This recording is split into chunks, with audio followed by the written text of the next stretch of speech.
numri përgjithshëm i kandidatëve për deputet, pra që përfaqësojnë këto 23 subjekte politike, është 917, prej të cilëve 603 janë burra dhe 314 gra.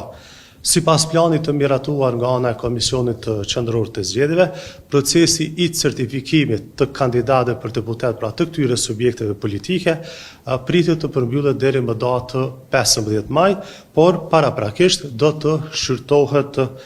nëse kandidatët përmbushin kriteret e caktuara ligjore.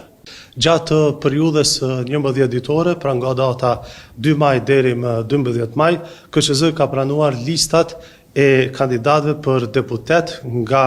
23 subjekte politike, prej të cilave 18 parti politike, 3 koalicione, 1 nismë qytetare dhe 1 kandidati pavarur. 4 parti politike të cilat më heret kishin njoftuar KQZ-n për pjesëmarrje në zgjedhje, nuk kanë dorëzuar listat me emrat e tyre, pra të kandidatëve për deputet.